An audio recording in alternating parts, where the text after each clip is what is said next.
Welcome to This Constitution. My name is Savannah Eccles Johnston, and today we have a very special guest, Dr. Nicholas Cole, who is a senior research fellow at Pembroke College at the University of Oxford. And he's hanging out here with us at Utah Valley University in Utah for a couple of days. So we thought we would get as many podcasts and speeches and lectures out of him as possible before he goes back to the other side. So today we want to talk about the Declaration of Independence and slavery. We want to situate slavery in 1776, around the same time the Declaration of Independence is being written. So first, everyone knows this. There was a passage included in the original Declaration that Jefferson has written that includes slavery as one of the things we have against the king. And this is his passage. He says, "He has waged cruel war against human nature itself, violated its most sacred rights of life and liberty in the persons of a distant people who never offended him, captivating and carrying them into slavery in another hemisphere or to mere miserable death in their transportation thither." That's quite the indictment of slavery in the original Declaration. It's struck out by the rest of the Congress before they vote and sign it. Any speculation as to why before we place it in context? Well, I think there's quite a lot to say, but sadly we don't have a big speech that somebody gave. Wouldn't it be wonderful if we had a big speech recorded where somebody sort of stood up and said exactly why they wanted to strike this out? But we don't have that. So we're in the realms of speculation. It's sometimes really good to remember the Declaration of Independence and even these initial drafts were these very physical objects. And we do know how Jefferson sort of wrote out that passage. I'm grateful to a colleague actually at a conference I was at just a few days ago, really pointing this out. You know, Jefferson doesn't just write out these words neutrally. He sort of underlines the word men, referring to the people who were enslaved, and he puts some other emphasis in that passage. And really, even in the writing he uses, I mean, if he were doing it on a word processor, you have to imagine it with the fonts, for a Christian king of Great Britain to have done this and waged war on a people who never offended him. And he's sort of, if you're listeners are interested in ever sort of looking up the manuscripts on the sort of archives that hold these documents, they'll see this handwriting. So it's really on the nose. It is a very angry passage. Now, it will be tempting to say, well, maybe the hypocrisy of the paragraph is just a bit much, coming from not only the pen of a slave owner, but to be, put into a document written by a group of people who were slave owners. So maybe the hypocrisy is just a bit much. But there's also a debate about the future of slavery in America post-independence, which I think we might get into. And then lastly, to pin the blame for slavery on specifically George III, because the grievances are principally aimed at George III. That's a little bit of a stretch. And I think the Congress wanted the Declaration to land very cleanly as a very straightforward, unarguable account of American grievance. They wanted sympathy in Britain as much as possible. They didn't want their case for independence to be ridiculed. So there's a lot going on, and that passage makes it a bit more difficult, I think, for the Congress to imagine that the Declaration is going to land properly in Britain. Thematically, it fits really well with the other ideas in the Declaration of Independence. And I think if America had been able to resolve in that moment that there would be no more slavery in America, and if they had been able to really make the case that slavery in America had been the fault of George III and his immediate antecedents as king, then maybe it would have stayed in. But I think it's just too difficult in that moment. That would be my speculation. I actually think this is an excellent answer. That second part, this idea that you want to keep the Declaration very tight in its accusations, very provable, this is actually his fault. I think this is a really, really good speculation about why they struck it out. But then you also mention no one's sure what's going to happen to slavery in 1776. I want to go there now. What is the feeling about slavery in 1776? It seems kind of tenuous. No one knows which direction it's going in. Can you map that out for us? Sure. So slavery in the Atlantic world has come under sustained attack. An older generation of historians used to tell people that it was only after independence that the contradiction between republicanism and slavery became obvious to people.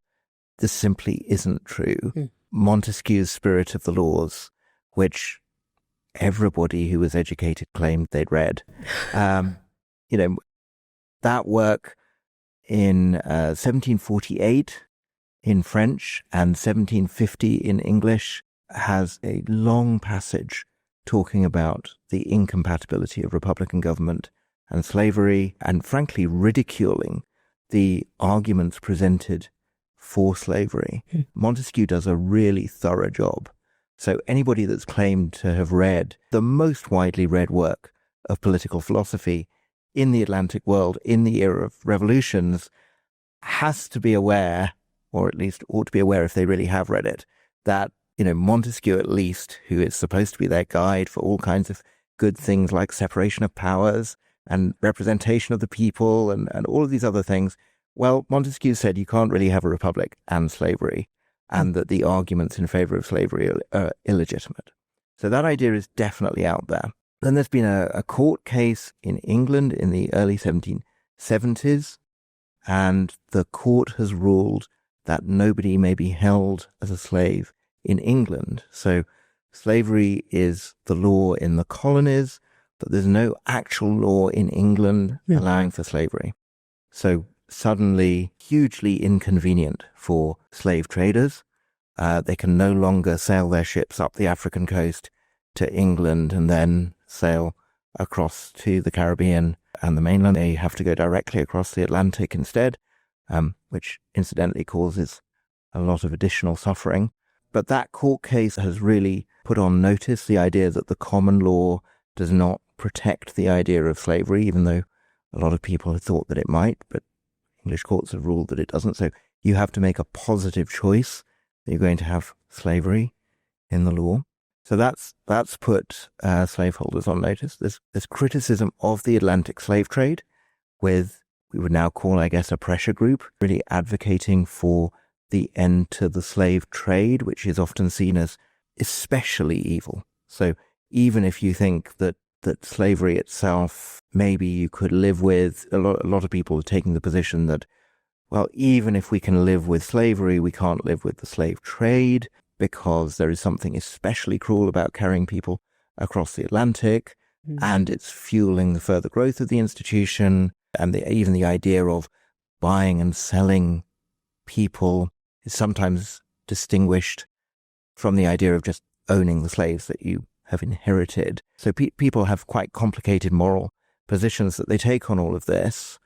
And then some people who are fighting for the American Revolution itself, whether or not because they've read Montesquieu, they start to think that slavery is not compatible with Republican government in the United States. So there's a great deal of uncertainty in that particular moment. It's not obvious to people that there are going to be southern states with slaves and northern states without slaves. People are talking about off-ramps for slavery. They're trying to think of ways that the institution might at least gradually be destroyed. There are some, legal maneuvers in the Atlantic world to end slavery. So in that context, in 1776, the future of this institution really does not look nearly as certain as it does in retrospect. Okay. And this is helpful because we often look back at some historical event and imagine it as inevitable. It was always going to happen the way it happened. But 1776, as you've explained, it's kind of on a knife's edge. You don't know which way slavery is going to go. They don't either. By the way, I think it's interesting what you said. Everyone's read Montesquieu, and Montesquieu has this long thing against slavery and the establishment of a republic. And you have Jefferson writing the Declaration, definitely having read Montesquieu, knowing he's trying to build a republic, knowing it's not possible with slavery. This is interesting. But you mentioned these off-ramps, maybe a gradual end to slavery. Can you give us some examples? What would be an off-ramp to slavery? Instead of just banishing it immediately, 1776, what are some of the routes they were looking to get rid of it slowly? Well, so it's often the case that people come to this topic And they think, why couldn't the colonies just have done what was ultimately done in the 13th Amendment? Mm-hmm. You have a vote on slavery, you end slavery, and you move forward. Right. Well, wouldn't it have been better if Americans had done that? And of course, it would have been better if Americans had done that. And in Massachusetts, for example, the courts there read the Declaration of Rights at the start of the Constitution, and they say, after a series of court cases, yes, slavery is incompatible and slavery just ends. The number of enslaved people in Massachusetts is relatively small compared to the number of enslaved people in somewhere like Virginia. So, what are the problems? People are expensive. People are really, really expensive. Labor in any system, any economic system, is expensive. So, when we talk about people owning slaves, what we're often talking about is people who have taken out very long-term debts on loans to enable them to buy a workforce. Now, if you simply say that slavery doesn't exist anymore, all of those loans are no longer secured on anything, and that the labor that was supposed to pay off that loan doesn't exist anymore. So it doesn't feel like a very viable option to do that. Now, it's not always put in those terms, I must admit, in the 18th century and even in the 19th century. It's often put in the terms of the sort of moral right to property. You know, the state can't suddenly declare that property that was legitimately acquired no longer exists. But I think there is this real problem that so much money has been loaned in order to allow people to own slaves. And so that makes ending it very difficult. So what do? There are two other options. You can pay compensation to slave owners. This is what the British ultimately do in the 1830s, when they finally make slavery illegal throughout the British Empire.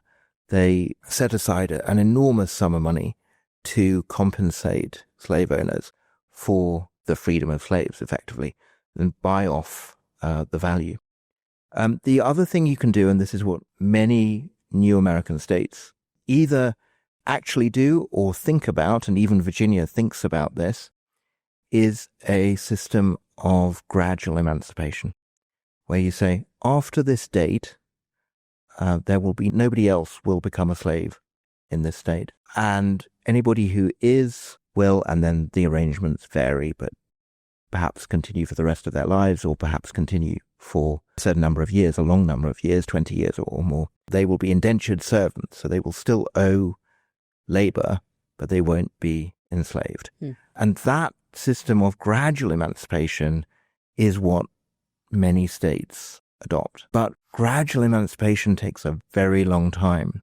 So even in northern states that we think of them as, you know, being non-slave owning states on the eve of the Civil War, many of them had only just seen the last of their enslaved people emancipated in, you know, the 1830s, 1840s, because it really does take a long time, if you go for this gradualist approach, for this to end the institution.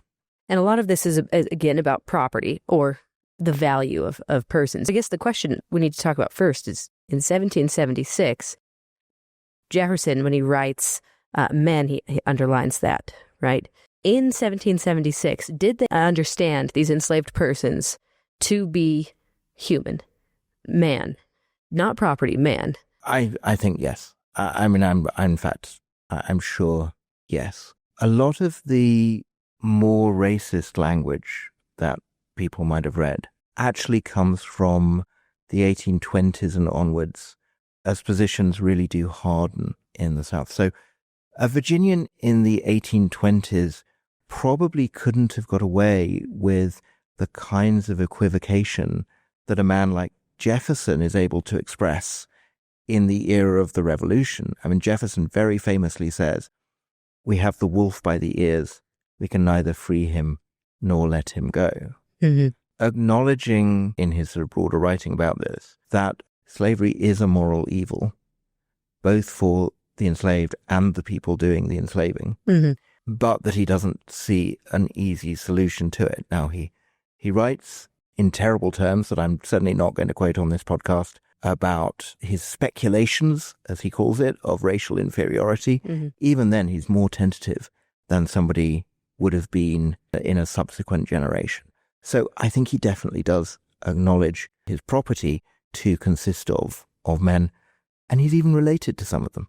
Right, and we're going to get to that in just a second. But this point is an important one, because it's not until the 1840s, 1850s that you will have Americans say they did not mean to include enslaved persons or people of African descent as being human. Of course, Lincoln will say, find a single piece of writing from before 3 years ago where someone said that. So, one, this is good proof for Lincoln. And two, it also shows that Lincoln was correct about a kind of moral regression. The longer you live, for Lincoln, next to this kind of moral tragedy, the more accustomed you get to it.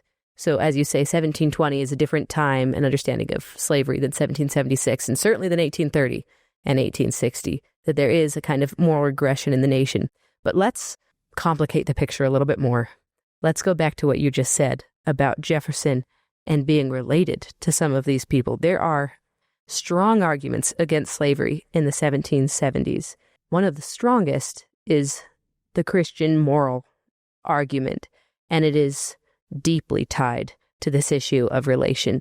Can you lay this out for us? So, as people may know, one of the people that Jefferson owned was a woman called Sally Hemings. We have no writings from Sally Hemings. We don't even know what she looked like. And Jefferson had children with her over a long period. And the historian Annette Gordon-Reed has written about this over the last 25, 30 years and really mapped this out and thought about the subsequent history of those children. Sally Hemings was not any other enslaved woman on Jefferson's plantation.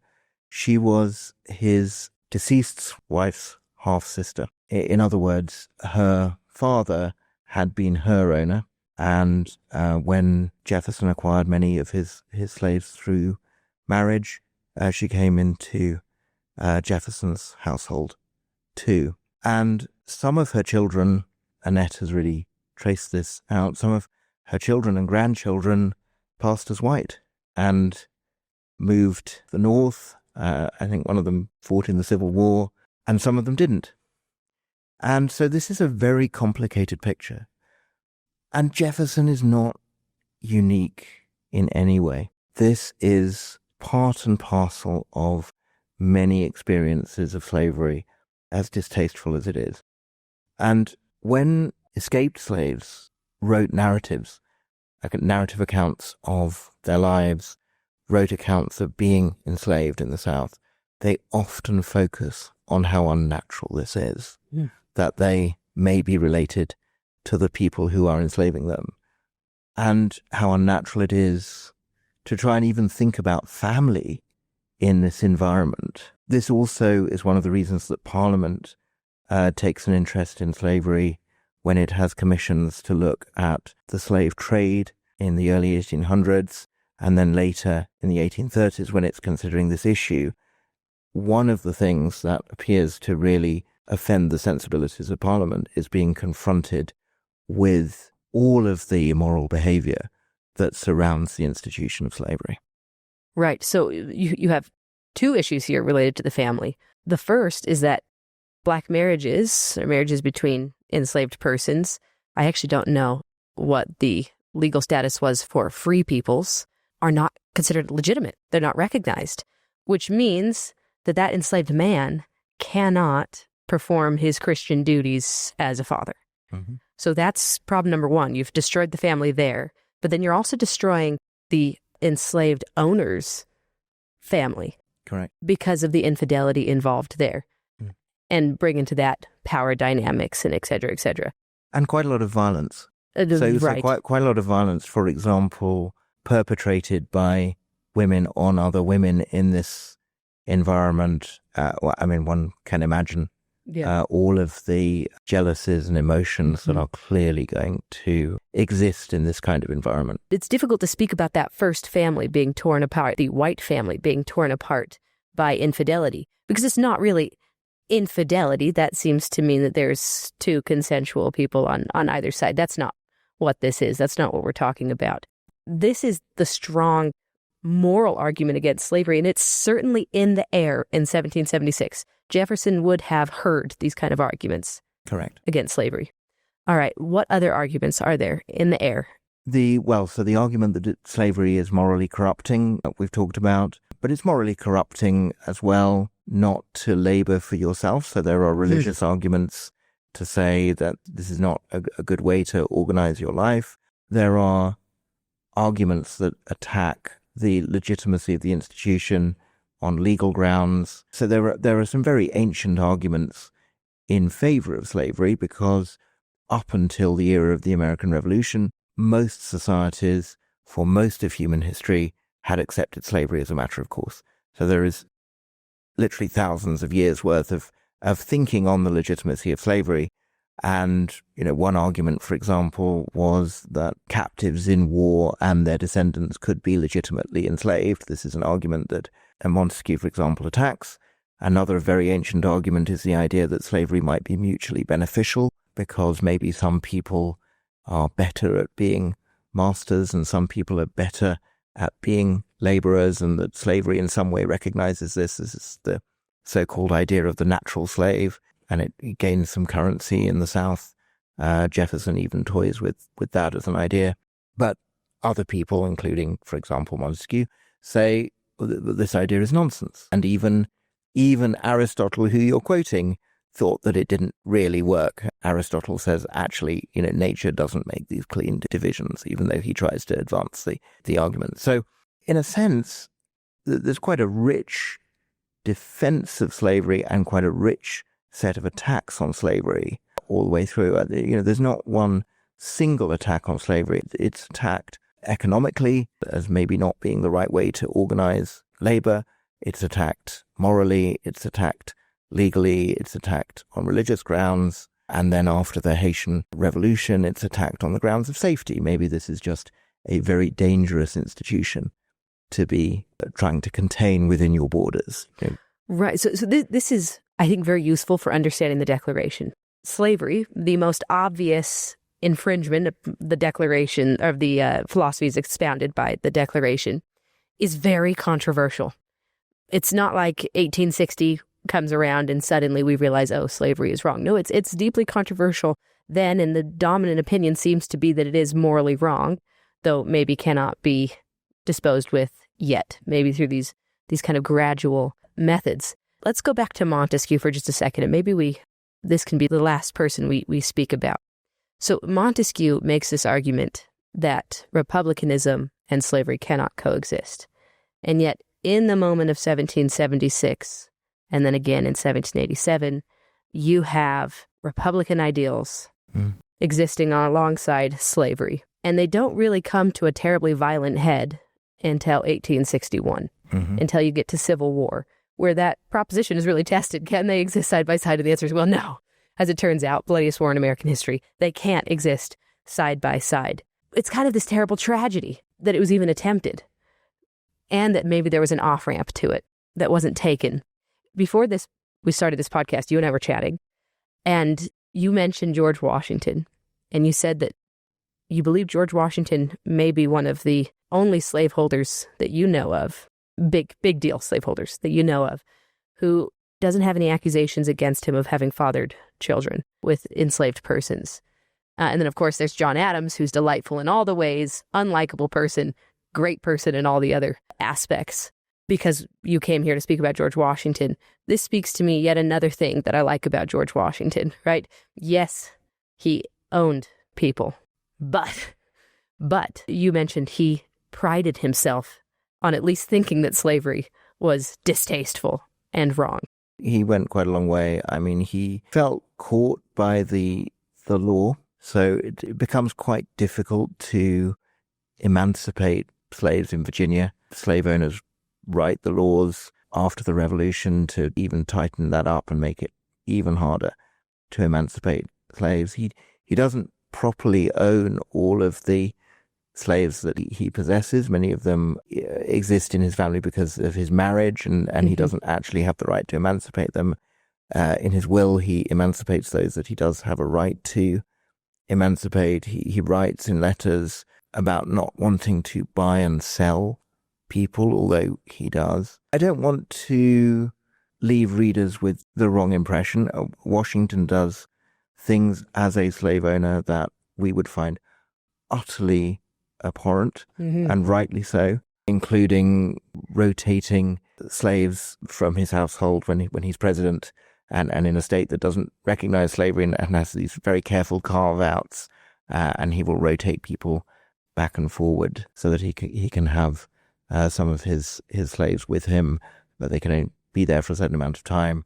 But Washington is one of those figures really grappling with slavery. And yes, I am not aware of accusations against him in the way there were, as a matter of course, insinuations at the time about many, many slave owners. And of course, Jefferson, most of all. I'm never aware that even Washington's British detractors, I'm not aware of them making that claim. Interesting. So 2 things I would take away from this. The first is maybe it's better to speak more about Washington and certainly Adams and less about Jefferson as kind of core founding fathers. Hopefully we're more Washingtonian and more like Adams, the American political project, than Jefferson, but that's just my personal feelings on the matter. And the second is, it's not cut and dry in 1776 when they're writing this declaration. It's very complicated. The arguments are in the water. No one is arguing at this point that slavery is a moral good, really publicly arguing that slavery is a moral good. It is a moral evil. Are they going to end it yet? No. What will it look like in the future? They're not sure. They removed this passage for this or other reasons, and it stays with us. And I think, you mentioned those 2 moments, 1776 and 1787. 1787 is easy. If anybody had tried to use the convention to settle the question of slavery, there would have been no union. Right. That is absolutely clear. Yeah. We could do a whole other podcast on the debates on slavery in the convention, and maybe we should. But it is absolutely clear that that is not an issue that the convention is able to settle, and there would just be no union if anybody had tried. Right. And even if there had been a suspicion that the union might have been a vehicle for emancipation without the consent of, by that time, states that were becoming pretty committed to the idea of owning slaves, there would have been no union. 1776, it's a little bit harder. It's a little bit harder to say. I think there is, as you know, a very delicate coalition in favor of independence. Mm-hmm. Had this issue been more to the fore, would that coalition have been harder to maintain? I have to think probably yes, but that's a much harder case to make. 1776 is murky on the question of slavery, and this actually helps us understand the moment and the document and what it represents and what it led to better, to understand that everything was kind of up in the air. Absolutely. Thank you for joining us. We so appreciate you. Well, thank you so much for having me.